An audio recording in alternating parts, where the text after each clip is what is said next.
Hello, it's Laura Barkman with LB Unleash Your Creativity, and I just wanted to come online today and give you all a little tip about coloring with the Stampin' Up blends.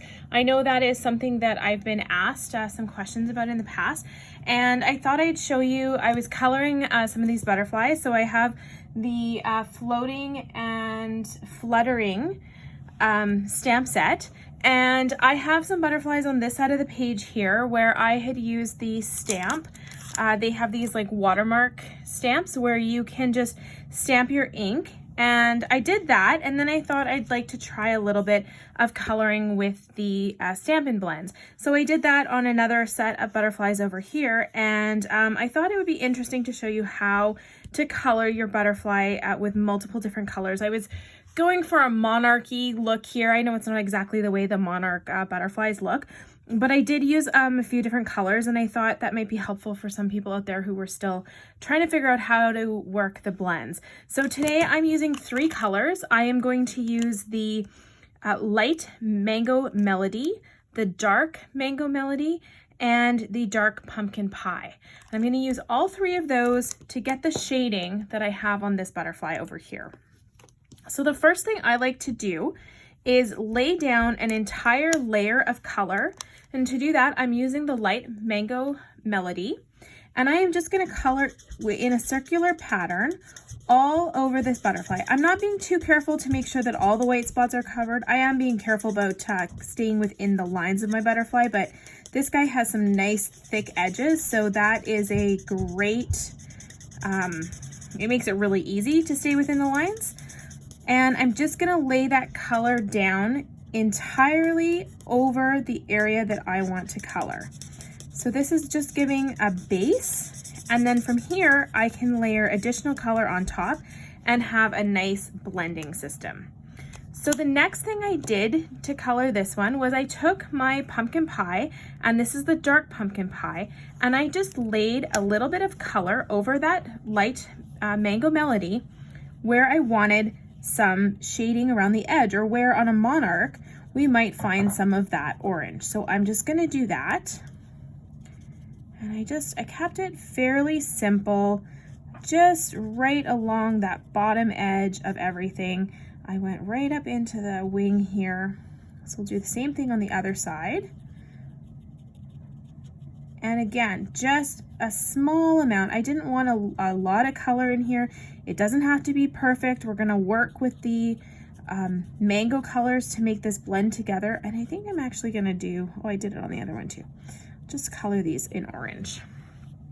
Okay, so that's my pumpkin pie. Now you can see if I left it like this, that's quite a drastic difference. So I wanna soften that together.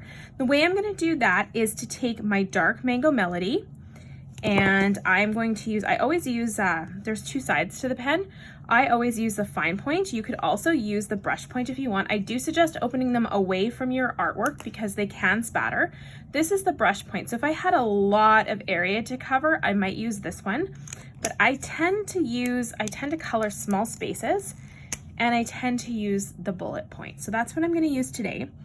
And I am just gonna color right along the edge of where I put that orange down, that pumpkin pie. And I'm actually gonna go right over where I have the orange and then just past it. And that's it's lightening the orange up a little bit with the yellow, and it's bringing the edge of that orange and softening it just a little bit. So again, here with this, I'm staying to the edge of my color. I want that center to be lighter. So I'm just going over, blending it a little bit, and you'll see how it's kind of an orangey color. I'll just color this over here. So that's what the mango would normally look like on its own. And you can just see I'm bringing that pumpkin pie in. It's turning it a little more orangey. And then what we're gonna do with the light, sorry for any camera shake you're experiencing there. What we're gonna do with the light is go back over these, and the light colors will lighten the intensity of any of the dark colors that we are laying down. Okay, so there's my dark. Actually, I think I forgot to go over this one. Just bring that in at the edge a little bit here and here. They don't have to match exactly. So now again, I'm gonna bring in my light Mango Melody. And now I'm gonna start at that very edge where I have the pumpkin pie, and I'm going to color right over where I've laid down the dark Mango Melody. And can you see how it is now starting to all blend very nicely together? You can no longer see the edge of my color. Adding the light mango to the areas where I had only colored mango previously has really smoothed that color out. If you look at this area here compared to, sorry, my pen's in the way. If you look at this area here compared to over here, you can see it's really smoothed that out and created a really nice, smooth look to my butterfly. So we're just gonna do the same in all the parts here. And again, I just color in circles. There's no reason or rhyme for it. I just find that easier. I find it gives me a little bit of a better coverage and better control. You could certainly color in straight lines, that's fine. But you wanna make sure you go over those dark colors with your lighter color and bring them forward. And it's just gonna blend that coloration out. So can you see the difference between the two sides right now? We're just softening that blended edge. And by wetting all this ink again, these are alcohol markers, so we're re-wetting this ink, reactivating it by coloring over it. We can bring some of that pigment out and get that really nice blend. I'm just gonna turn this a little bit so that I can color without having my hand right under the camera, and you can see what's happening. So again, just going right over that darker color, and this is just gonna soften it, smooth the edges, bring everything together into a really nice blend, and give us some really nice coverage on the butterfly. All right.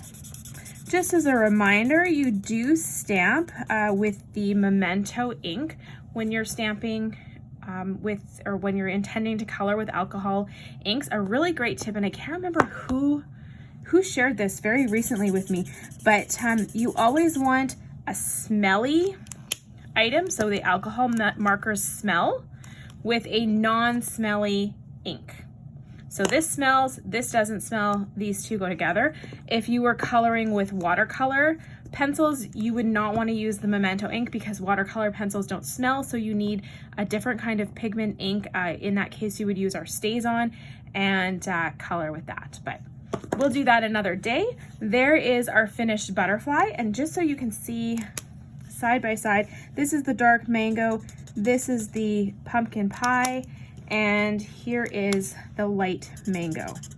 And you can see when we color over them, it's lightening them, it's blending them together. You can really see how that pumpkin pie is blending right out there, but it still gives us a little bit of a dark spot to get that nice shading in there.